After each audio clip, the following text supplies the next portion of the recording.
Waist Up Wardrobe is a podcast that is designed to help his audience dominate from behind the desk. But you need some basic things that you need to build into your virtual office in order to do that. And the most frequently asked question is, where do I get started? And if you remember in episode 25, I laid out the main three building blocks, the bare minimum you need to do to really be professional on camera. But what if you want more than the bare minimum? How'd you get yourself perfectly positioned for the camera? Well, I'm going to tell you how, but you know the drill. You're going to have to stick around to find out. Welcome to Waist Up Wardrobe. I'm Christine Vartanian, a civil engineer and attorney turned personal style expert and image consultant. As the founder of Jade for All Seasons, I am passionate about unveiling the inner confidence of my clients by developing their personal style. But is getting dressed up still important in our virtual world? Well, that's where my experience can help with what I call Waist Up Wardrobe. Waist Up Wardrobe is a podcast for all things you need to conduct an outstanding Zoom meeting. It's about how to dress for the camera, but it's not just about the clothes. It's about everything you need to know to show up on brand and professionally for the camera. Join me in the Waist Up Wardrobe studio to discuss how to navigate this virtual world and dominate from behind the desk. Hello, Virtual Nation. Thank you for joining us for one more episode of Waist Up Wardrobe. And I am so grateful you are here. Today, we're going to be going back to the basics. We're going to be talking about what are the basic ingredients you need to really create that great virtual office. Like, we are going to dig deep and summarize those main key ingredients. And today we're going to outline 6 of them. But before I get started, I just want to remind you, we are on iTunes. So go ahead, subscribe, review us, and rate us. And I also want to say thank you to my producer who makes everything happen on this show, Rick Moscoza, who's always in the production room, making sure that everything is uninterrupted and perfectly produced. And I want to just start by saying that the most frequently asked question when it comes to, building that virtual office. I mean, we have been talking about this for almost a year now. This is episode 49. And we've been talking about every aspect of the virtual office. It doesn't really it's not only about the clothes, it's about everything that really goes into the camera. And sometimes it involves mindset, and sometimes it involves your clothes, and others it involves things that you don't think you need to pay attention to. But when you do, you realize what a big impact it makes. So if I'm going to go back a little bit and talk about episode 25, where we talked about the 3 main building blocks. So if we wanted to do the bare minimum, what do we do? Well, we discussed that the key things that you have to focus on are your lighting, your camera closet and what you're wearing, and thirdly, your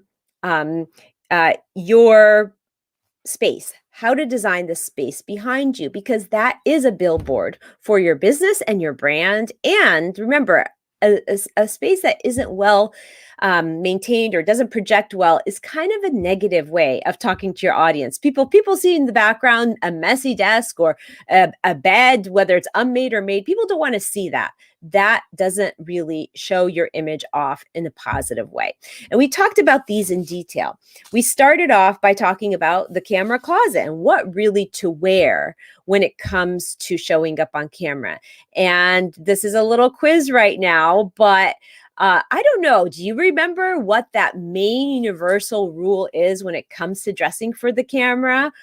Well, universally saturated colors, universally acceptable colors are those saturated tones, the jewel tones, the emerald green, kind of like what I'm wearing, or a nice dark red that is more of a blue red, not an orange red. You want to stay away from the oranges and the yellows and those bright colors because they tend to really pop and can be very distracting to your audience. So really those rich saturated colors is the universally flattering colors that most people look great in. And one of the things we also talked about is not wearing patterns. Patterns tend to be very active. They dazzle the camera. And it's interesting because if you show up in a regular conference, a face-to-face in-person conference, it doesn't really matter if you're wearing a pattern. Sometimes it's a great thing to do. But on camera, you have to show up differently. And patterns dazzle the camera. I don't know if you remember that rule about not wearing black, but that was another really important guideline because black tends to come off as harsh and a little bit aging to the person wearing it. So we tend to stay away from black. And white, similarly, is something we stay away from because it tends to give you a halo effect where you look like you're shining bright. The exception is maybe a warmer white if you have to wear that soft neutral tone because sometimes your brand calls for it. But those are the main guidelines when it comes to getting dressed up for the camera. You really want to focus on not wearing something that is distracting that will take away from what you're saying. You always want people to be focused on the message that you're trying to convey. Okay, so that's about your camera closet. So let me just sum that up. And I think I summed it up last time too when I said your camera closet is really important. It's that part of your closet that is your bunch of clothes that when you go on camera, you know you can go to. And the guidelines are just as I outlined earlier. Okay, number 2, the second building block was about lighting.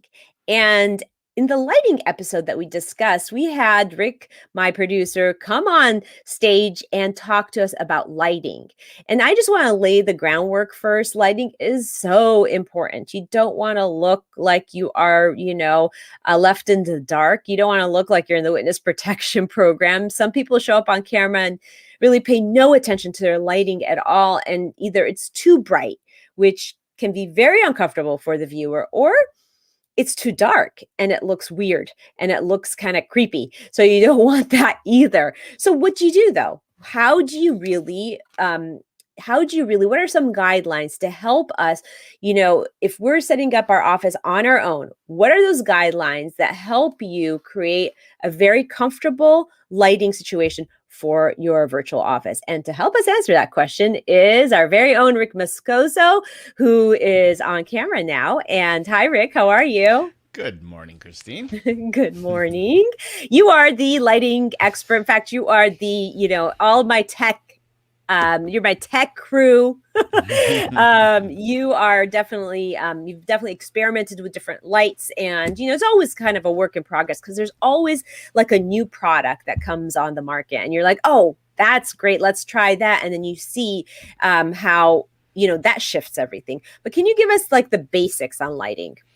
Yeah, first I have to apologize. I'm not wearing the red waist up wardrobe hat with this blue theme that I have going on around me, so it's okay. I have to apologize for that. Well, as far as lighting, I'm sorry, can you ask the question again? Yes, lay out a foundation for us. Like give the viewers just the basics when it comes to lighting. I mean, we've talked a lot about front lighting and hair lights and all that, but let's make it simple.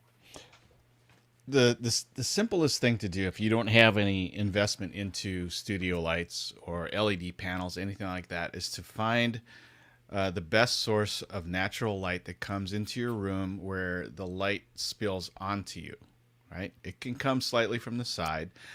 You definitely don't want any light sources behind you shining this way because then you'll look like a silhouette, and that's not good. So if you don't have lights, that would be the first thing that I would look for. I'd look for setting up a desk or a broadcasting desk where the light is spilling onto you, like this, right? Second, be aware of the lights above you because that can really change the color of your tone, unintentionally.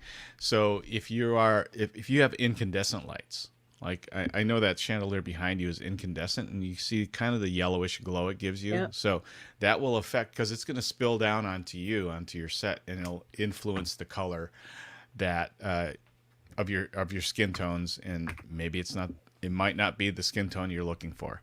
If Right. you're in a room with fluorescent lights, and typically fluorescent will cast a slightly greenish cast onto you. So if you see that and you have fluorescent lights, well, that's the reason why. And so that's why we pay attention to lighting. If you're going to broadcast or stream on a regular basis, you want to make sure that you present yourself with the most professional look and lighting that your budget can afford.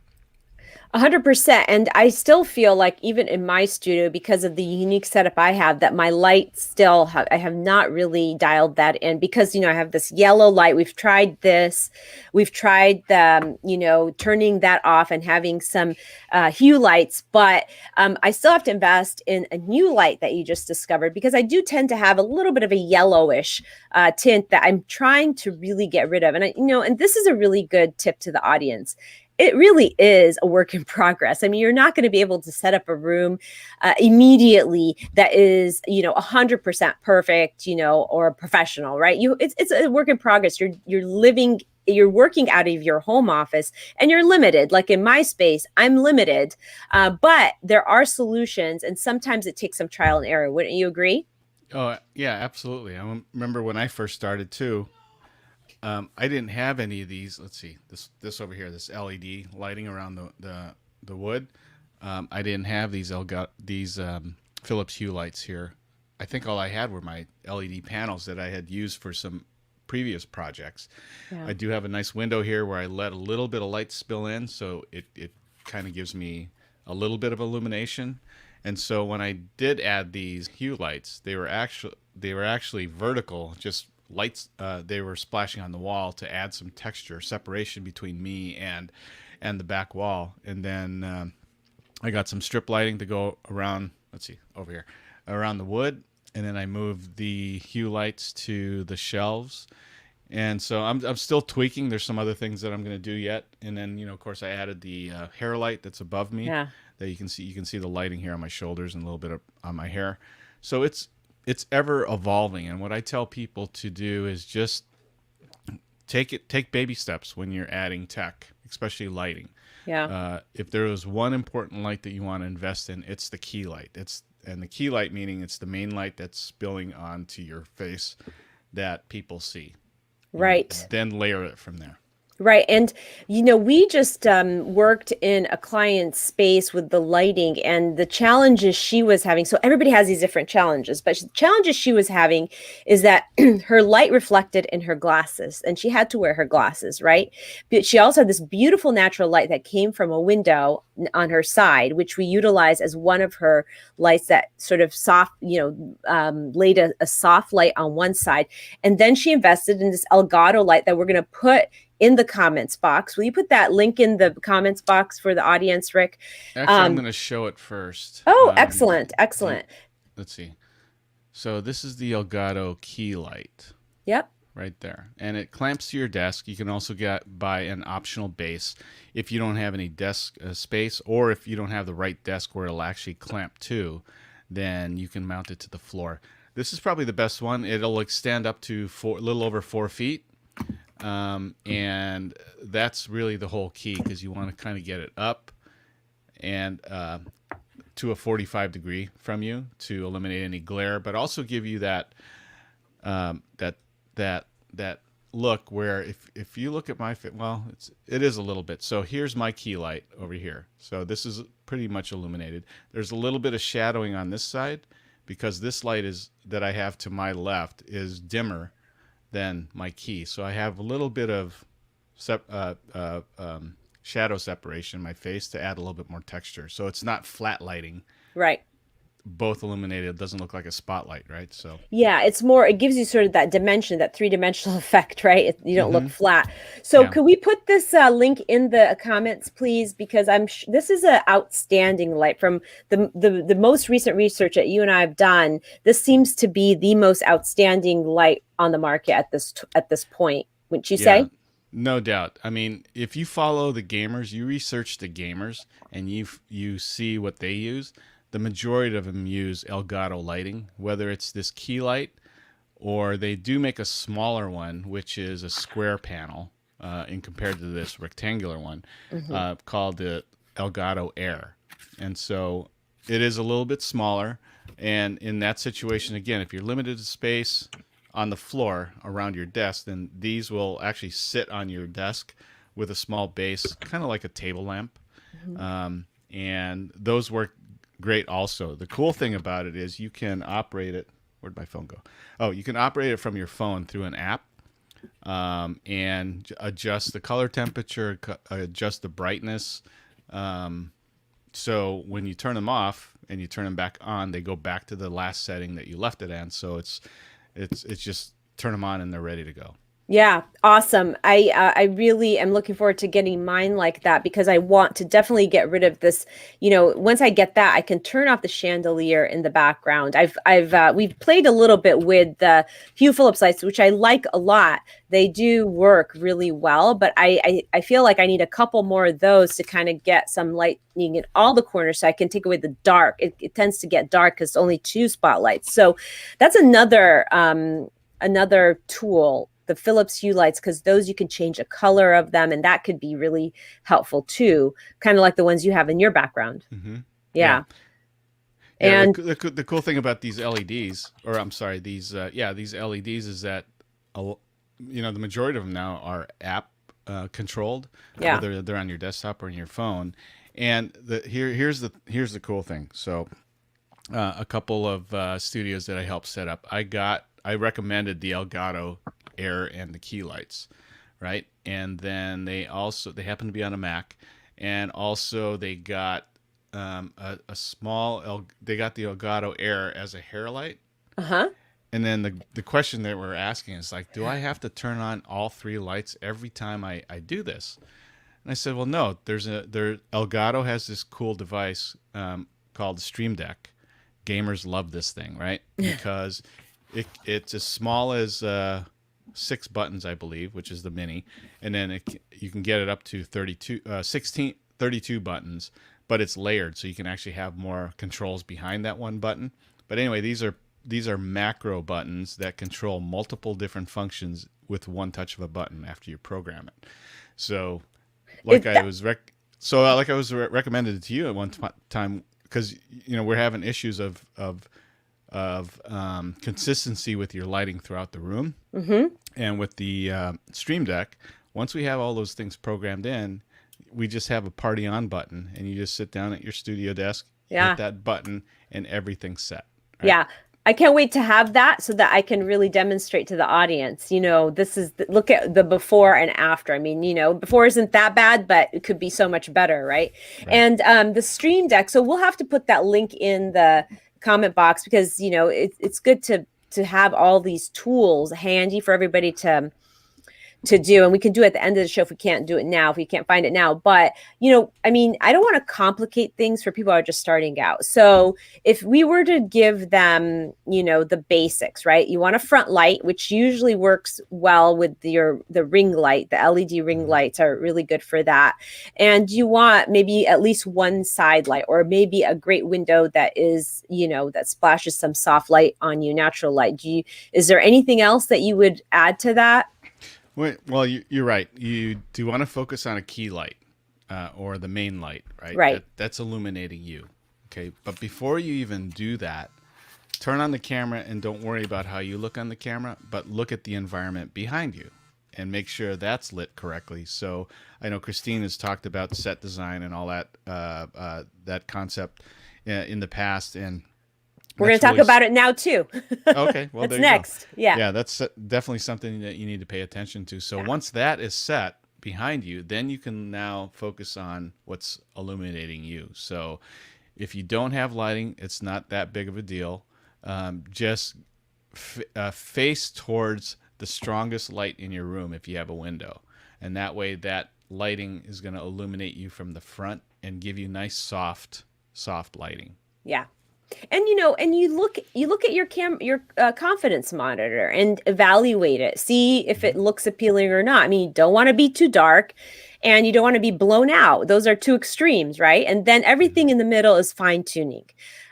So lots of great ideas on light. I feel like light design is pretty tricky. I mean, that's why we have people that specialize in light design, but it is really important to pay attention to it when you are regularly in a virtual office. I want to move on next to the set design, which was the third critical building block that we mentioned in episode 25, but I'm going to reiterate it now because it's so important.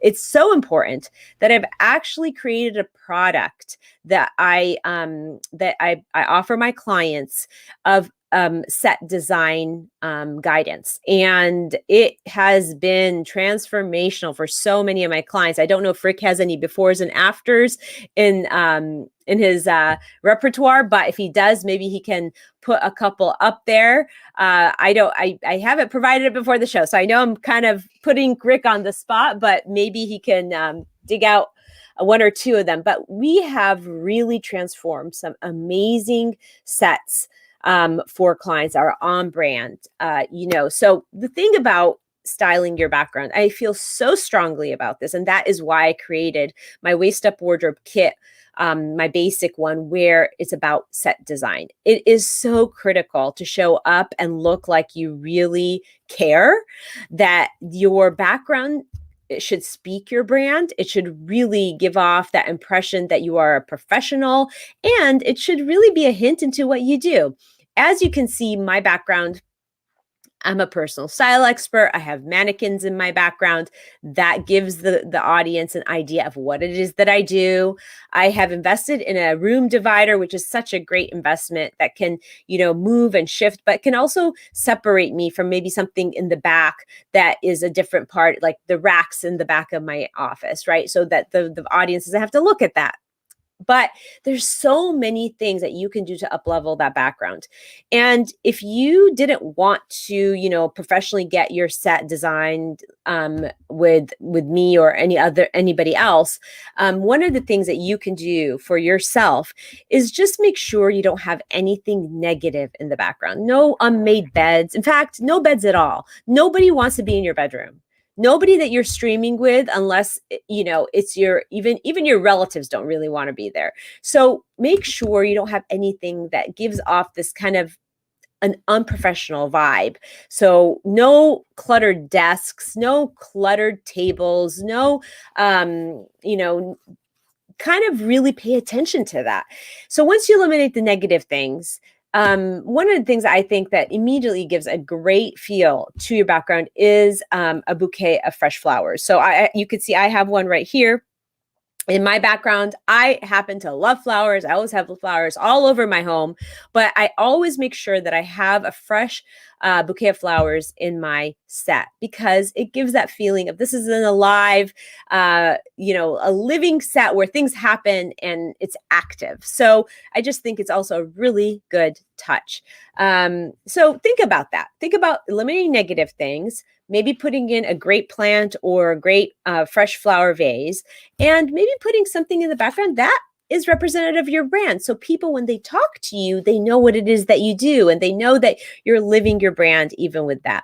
And also go to waistUPwardrobe.com and check out our kits that help you really up level your office space. And in fact, Rick might be able to put the link in the comments, waistUPwardrobe.com, where you can go and you can click on a button and it tells you what that involves. How do you really transform a space, and the help you can get doing it, because sometimes we just need the expert to help us. Okay, I'm going to go into the other 3 building blocks, right? I talked about hair and makeup and accessorizing and skincare and technology as 3 additional building blocks. Maybe I didn't outline them earlier, but the first 3 that we talked about in episode 25 were the lighting, what you wear on camera, and designing your background. Those are the bare minimum. But say you want to up level even more. Well, you're going to have to think about your technology. Technology is so important. We're talking about Wi-Fi connection, the camera you use, the earbuds that you use, because all those things contribute to a great outcome in the audio and the visual part of your streaming or recording or whatever you're doing on camera. Okay, so I wanted to say that technology is a big piece. There's also, of course, skincare and makeup. And I think I'm going to go into that first, because I want to talk a little bit about why I would even think that's important. Skincare to me is healthcare. And your face is what is showing up on the camera, right? So yes, this is all about Waist Up Wardrobe, right? So we really had to focus on the main thing that really shows up on camera. And before you even put makeup on, it's really important to take care of your health. I'm all about personal styling from the inside out. It's so important to really make sure you've taken care of everything, not just superficially, but really from a deep place that is a foundation. And when it comes to skincare, I have become very, very picky about what I put on my skin. As I mature, I need different types of skincare, and I am here to share some really cool discoveries that I have just discovered when it comes to skincare. So let's talk about it in a broad sense. When it comes to skincare, you want to remember the basics, right? You want to cleanse your skin and moisturize it, and you want to protect it. So for the camera in particular, you want to always make sure you're kind of in a routine. And so I'm going to share a little bit about what I do. I always and I didn't used to be very good at this. It really was something I had to get into the habit of. But as I mature and as I've been on camera more often, I thought I really need to up my game, because I also get people asking me this all the time. I have discovered some products that I think are really outstanding, especially because I'm also always in search for non-toxic, completely healthful products. One of the products I discovered is made by Beauty Counter, and Beauty Counter, is very specific and very pays a lot of attention to non-toxic products. Beauty Counter has this lotus balm that is a cleanser. It's a cleansing balm. So it's one of the things that I use at night and sometimes in the morning, because I get in a hurry in the morning, but definitely at night. And I use it to cleanse my skin, and it really is like velvet on your skin. It's like a creamy kind of balm that you just kind of and it smells amazing. And you applied your skin with makeup on, and you kind of work it into your skin, and then you wash it off. And it has really been one of my staples now. And, again, this is an ever evolving process, but this has been something that has stuck. And it's something that I really, really love to tell people about and recommend, especially as women and as we age. I mean, I don't really like that word, as we mature, and we want to always feel like our skin is well taken care of. So Beauty Counter, I'm going to put the link of Beauty Counter in the comment box. Actually, Rick is going to do that. And you can go and check out the site and see if, you want to sample any of these or test them. You can also reach out to me, because I can provide samples for you if that's something you wanted. The other thing I do after I've done that is their other product that I really love is their vitamin C serum. So this stuff is pretty cool. My sister kind of got me onto this. It's a vitamin C serum that you put on after you cleanse. And the wonderful thing about it is when you put it on, it feels so healthful. It has an amazing natural smell to it. It has turmeric in it, which is really good for you. And I have seen some changes in my skin, but I'm not sure exactly what to attribute it to. But this could be one of them. And this is one thing that I think that was a new thing that I'm doing in my regimen, and I think it can be definitely contributing to helping me lessen the dark spots on my skin. But I'm also doing something else, and I think we did have a whole episode on this. I think it was episode 38 where we talked about collagen. Now, I've never consumed collagen before, but I hear so many things about how collagen can be really great for your skin and for your joints and everything else. So I naturally started exploring, and I found that just talking to experts and makeup artists and estheticians and some people that I knew marketed collagen, is that this particular collagen I started using about 60 days ago is really the best stuff on the market. So I will go ahead and provide the link to that as well in the comments, probably after the show, and have you check that out. But I don't know if it's the collagen or if it's a vitamin C serum that's really doing the trick, but you know what? I'm loving that I've gotten into the habit to self-care for my skin. The other two products I really love are the Sonia Roselli oil. This is like an oil, a water oil. That's what it's called, Sonia Roselli. And it was recommended to me by my makeup artist, Maggie Kathy. And honestly, like if I don't put anything else, I love to put this stuff on because it just really makes my skin feel hydrated and it just softens it. And I feel like I'm actually nourishing it. So I do the cleansing balm, the vitamin C serum, and then I put this stuff on. And and I'm not one that loves a lot of steps, but I somehow have become really addicted to this because it actually feels really nice on my skin. And finally, another one of my favorites is the water balm, and it's really hard to see, but it's a water balm which is also made by Sonia Roselli, and it's very cooling when I put it on. It's really hard to see, but we'll put the link in the comment box. So these 4 products are for skincare. That's what I do to really care for my skin. There's so many other things you can do and so many other iterations and masks, and Beauty Counter has a lot of these things, but the bare minimum, I like to get my biggest bang for my buck. So I only have 4 steps for skincare, and then I feel like, okay, I've taken care of my skin today. But again, it's always a work in progress. So I hope you guys try some of those and enjoy them. And if you want to reach out to me, I can send you samples of some of these products and we can talk about it more. So that's as far as skincare. Hand in hand that goes with it is makeup. Makeup is really important for the camera. Well, why is it makeup really important? It's because we come off washed out on camera. You have to wear makeup. And not only do you have to wear makeup, you have to actually wear a little bit more makeup than you would wear on a regular day, because the camera will soften your look. So if you're not wearing enough, you're going to be washed out. And that can be very unaligned, right? And it can be distracting because you look washed out and people are wondering, oh, why does she look so pale, as opposed to focusing on what you're saying.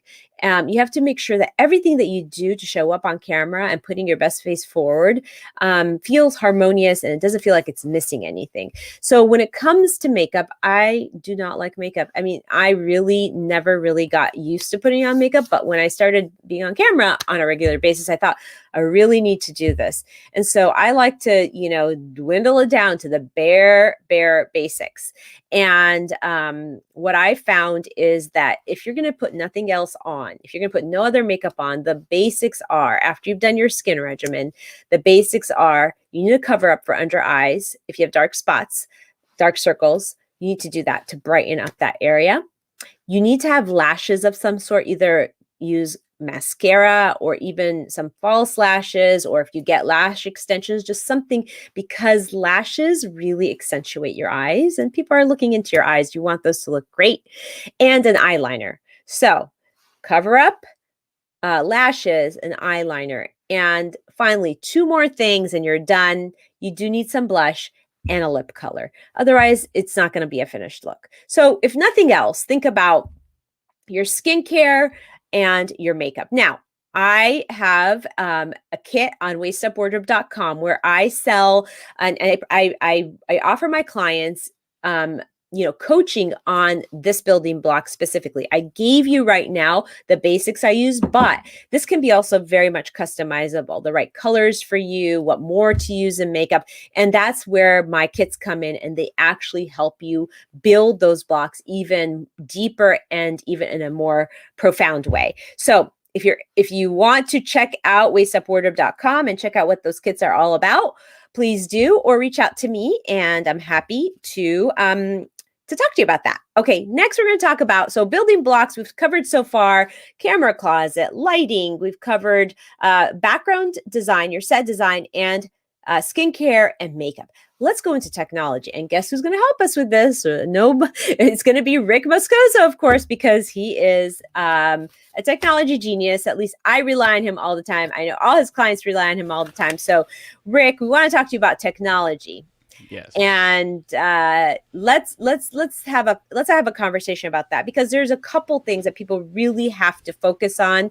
Again, we want to keep it very simple so that a layperson can go out and do this, but not be overwhelmed by it, but really bring their attention to what needs to happen, right?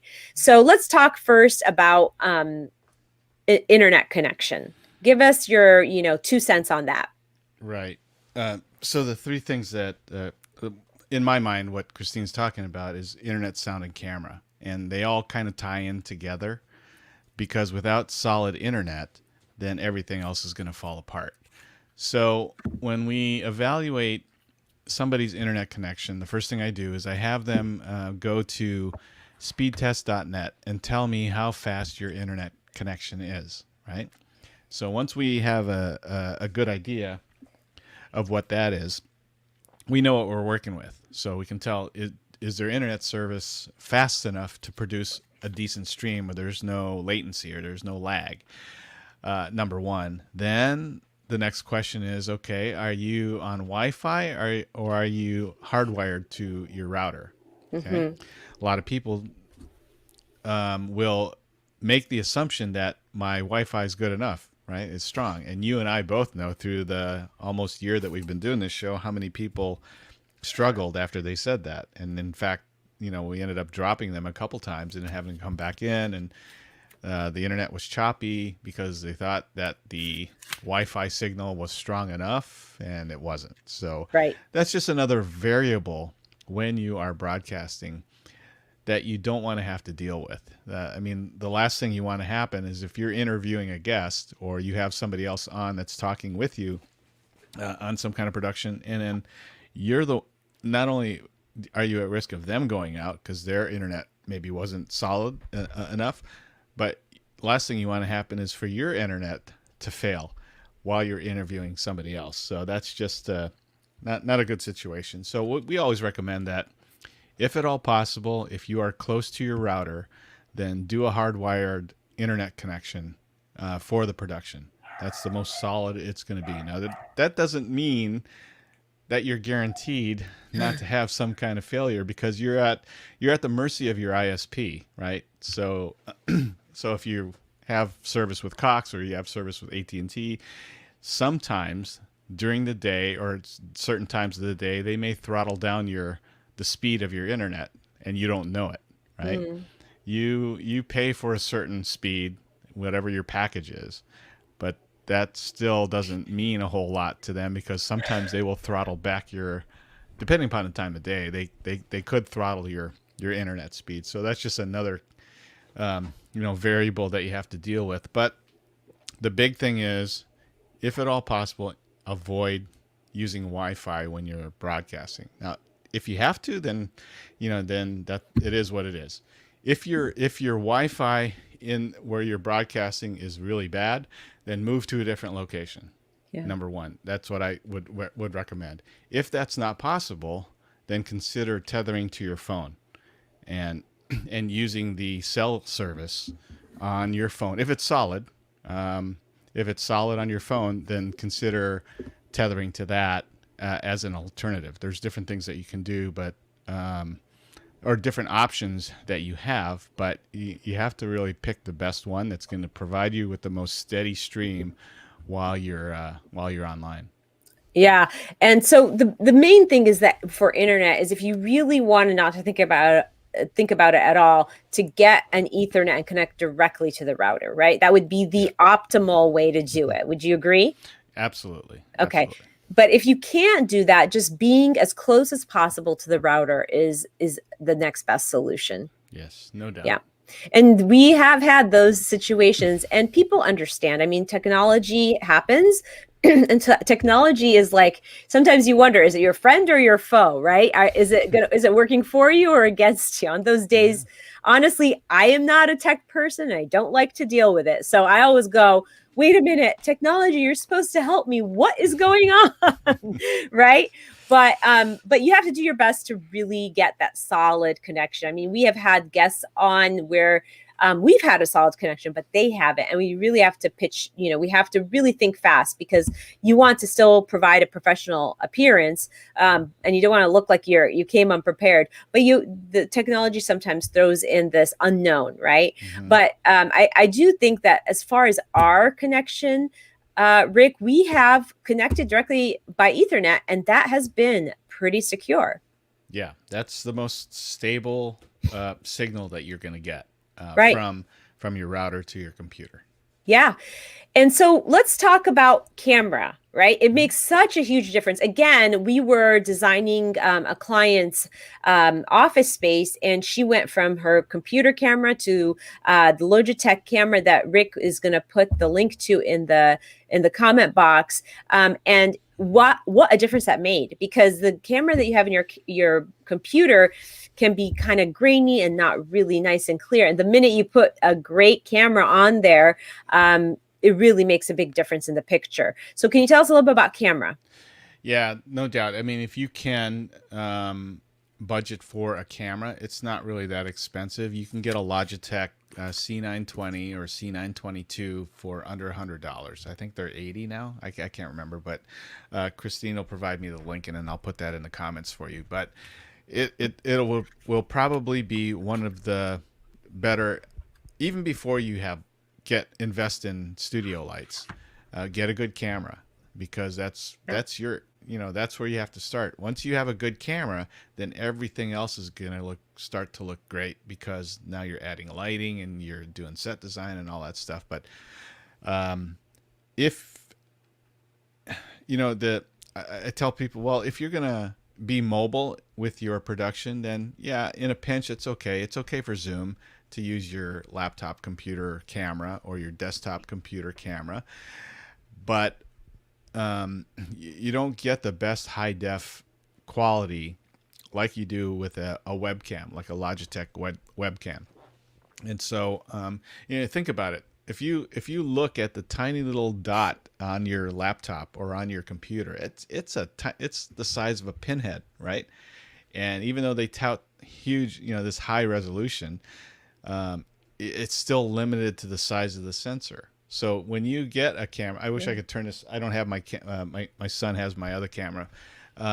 This was made for live streaming, right? And so again, Yeah. you ask the gamers who are not using mirrorless cameras, and that's a whole new level. But if they're using a webcam, they're using the Logitech C920 or the C922, because that's the best that's out there. Yeah. Yeah, we'll put the link of the camera in the comment box as well, because it is a really great camera, and it's so important to a great visual, especially if you're going to be on, camera a lot. So let's move forward to the microphone. What Yeah. microphone are you recommending now? Well, here's the thing. Let me just tell you the concept behind why it's a good idea to invest in a mic. All right. So you have three things. You have two things. You have the camera and how you look, and then you have the mic and how you sound. And there's always this unwritten rule out there, from any production guy will tell you this, is that you can have a really good, if you have, we're assuming that we have great content that we're going to share with people, right? Okay. You can have a poor looking video, but great sounding sound, and people will stick around to listen to your story. Yeah. If you have crappy sound, but the best looking video, they're going to tune out right away, because they're going to hear all the crackles. They're going to hear the drop back. They're going to hear all the echoes from the room. Your engagement is going to be super, super low. It's kind of counter to what people think, but sound is even more important than a camera, in my opinion, and many production guys would agree. So pay attention to your sound. Now, Christine and I both have mics. I have this kind of expensive studio mic. That's why you can hear a little richer sound in this. And I have it because I wanted it, so I got it. It is what you do, so you do Yeah, need that. Yeah. yeah. But there are some great options out there. So one of the ones that I gave my son a Yeti, and it looks like a sausage, right? Kind of, it's shaped, and it's a great mic to start off with.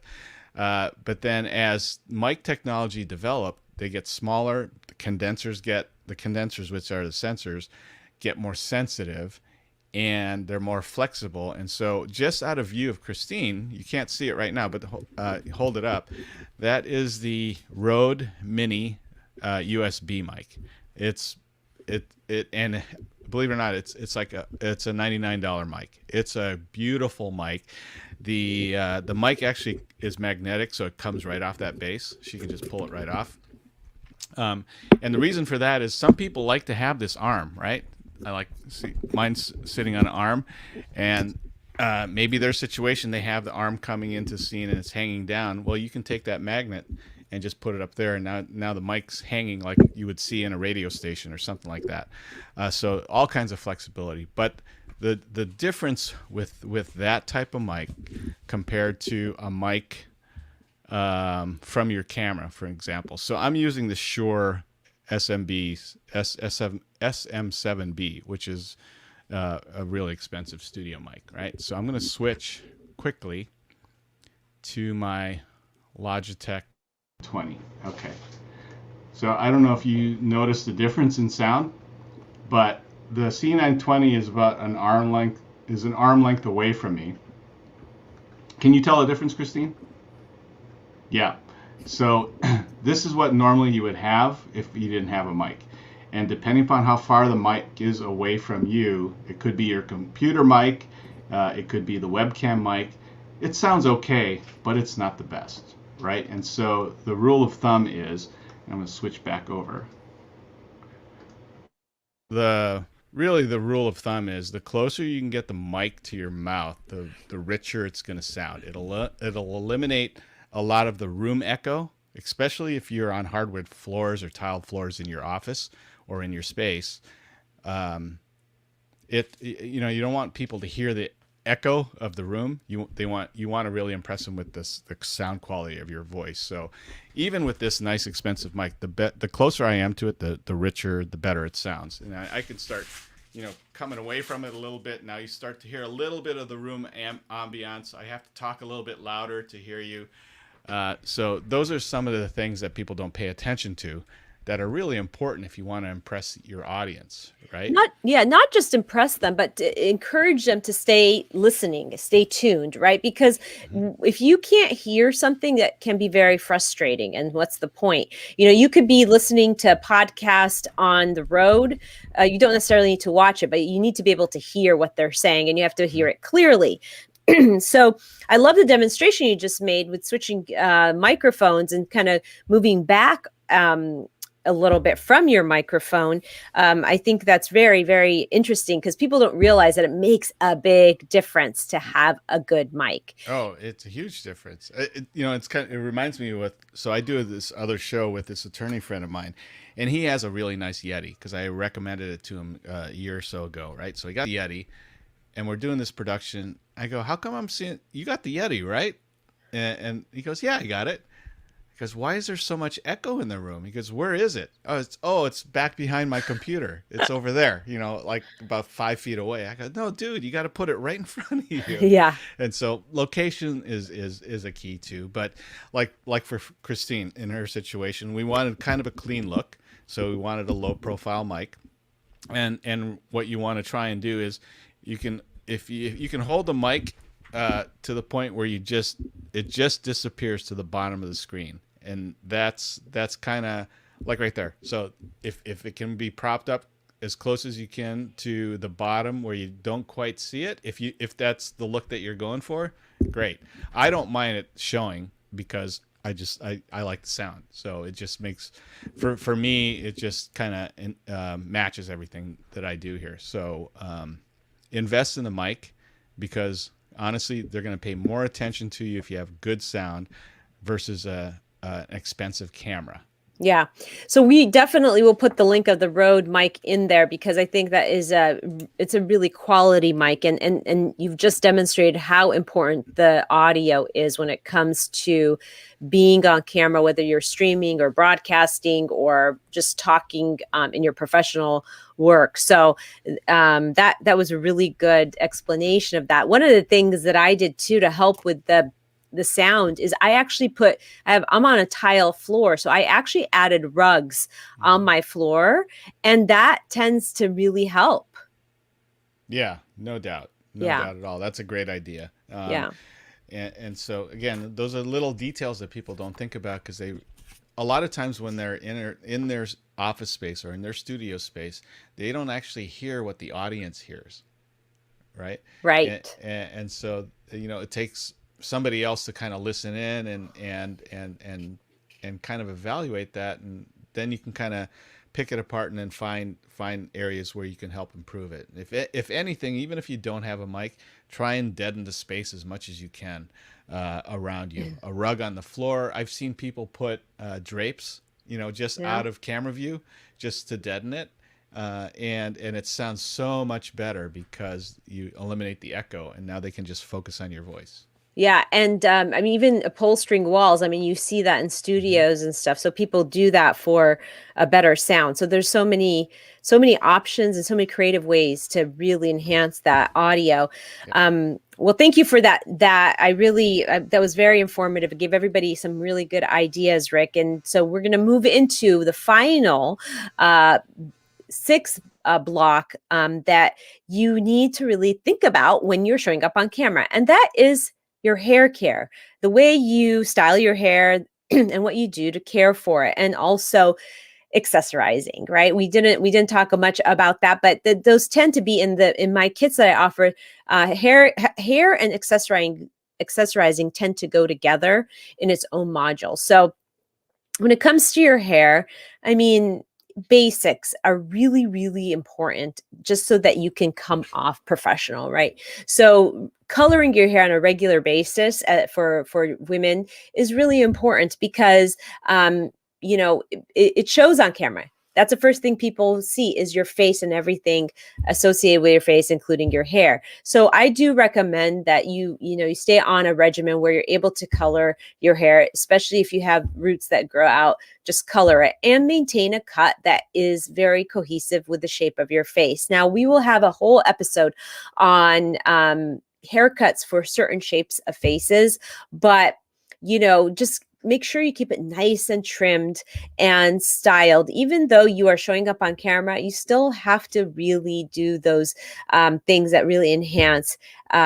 your features, and taking care of your hair is one of them. And thinking about your haircut when in terms of as you mature, as women mature, shorter haircuts tend to be a little bit more suitable. You can still have long hair, but keeping it suitable with your with every season of your life is also a consideration. And you can reach out to me, and I can give you more personalized recommendations on that. So many of my clients decided to go gray during the time when everybody was staying at home and working from home, and that's okay. You can do that. But you have to do it in a way that is still very sophisticated. So you will need a professional to tell you how to do that.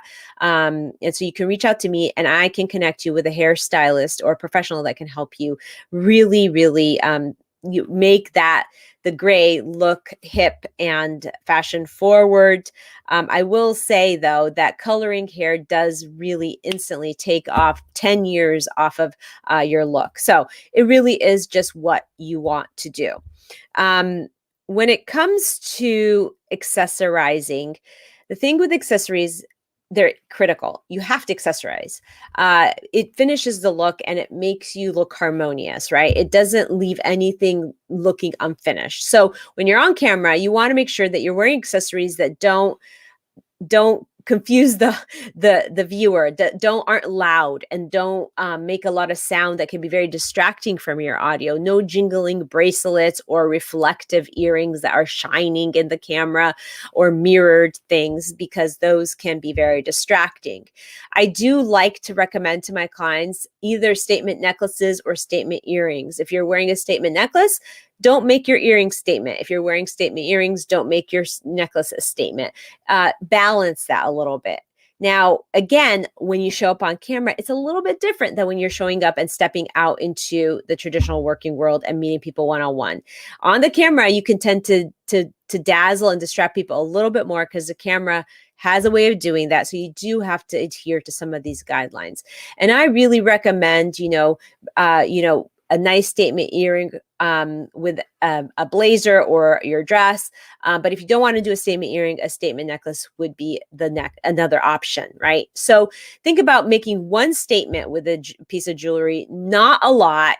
And if you are going to wear a statement necklace, it doesn't mean you leave your ears bare. You have to finish the look, but you wear something that's smaller scaled on the ear, okay? If you're going to wear a statement earring, then doesn't mean that you necessarily have to leave your neck bare. You'd wear something smaller scale, but you can get away with not wearing anything around your neck if you're wearing a statement earring, not the other way around.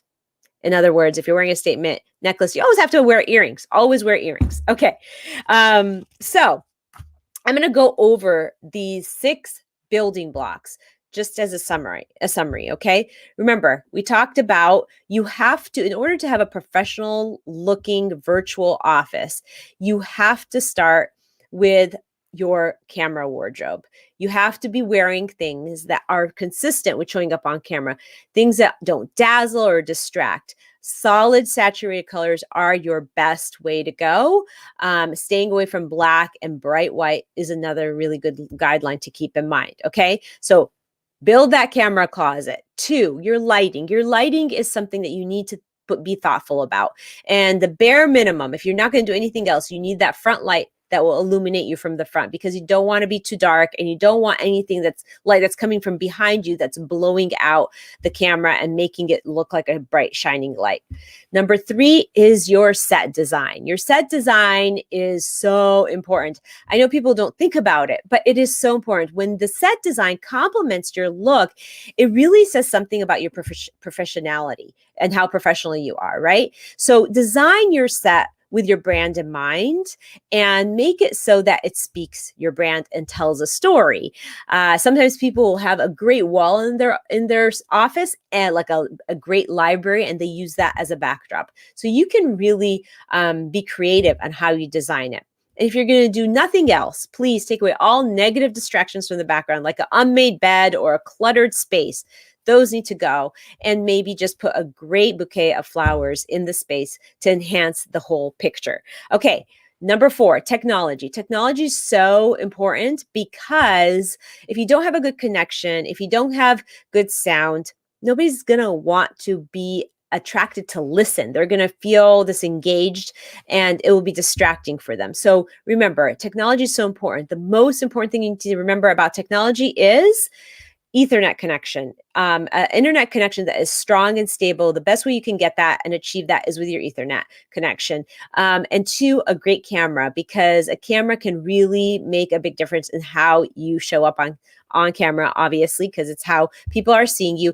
And thirdly, I would say this is one of the most important things is a great microphone, so that your audio, especially if you're recording something to be, distributed like a podcast, you want to have really good sound. Sound usually supersedes everything. It supersedes any visual that you're offering, because people will listen to a podcast and that could be enough. They don't necessarily have to watch a podcast. Listening is the most important thing they're doing. Okay. And finally, hair and makeup is important because that finishes your look, right? You want to make sure that your hair is well kept. If you're a gentleman, you don't want to have an unshaven beard. It doesn't look good. If you, if you color your hair, make sure your roots are always covered. So really think about that as an important key to showing up in a professional way. And when it comes to makeup, you do have to put makeup on. But think about it. It could be very, very simple. Eyeliner, lashes, a little bit of cover up to cover up any spots, and blush and lipstick. Just 5 things. And I am not somebody who loves makeup. So believe me, it's not something I like to do. But if I have 5 quick steps, I could do makeup in 5 and I'm done and I'm ready to get on camera. Okay. And accessorizing. Accessorizing is important. Don't forget the accessories. But remember, for the camera, you have to make sure they're not distracting. So a statement earring or a statement necklace is a great rule of thumb, not both together. And make sure that you think about it and you do put some accessories on to finish your look. So the basic 6 building blocks, there you have it. Action item, go build that camera closet and think about your lighting. Just invest in one light that can help you look and be illuminated well. Think about your skincare, because your skincare is your foundation. Visit those websites and see if any of those appeal to you, and maybe try them and see if they work for you. And finally, remember that on the waistUPwardrobe.com website, I offer set styling and hair and makeup and wardrobe styling for people who stay on camera a lot and they want to up-level their virtual office. So visit our website, check those kits out. They're easy, consumable, done with you sessions where we get your whole space dialed in and looking very, very professional. And so thank you, Virtual Nation, for joining us for another episode of Waist Up Wardrobe, episode 49. And we're gliding into wrapping up a full year of Waist Up Wardrobe. I did say that we are going to be talking about podcasting in general and how to build your own podcast, and that is coming. And you should stay tuned for that and tell your friends so that they might join us too when that in a couple episodes when we air those. And remember, we are always here at 11:30 on Thursdays talking about how to up-level that virtual office. So join us again next Thursday and invite a friend.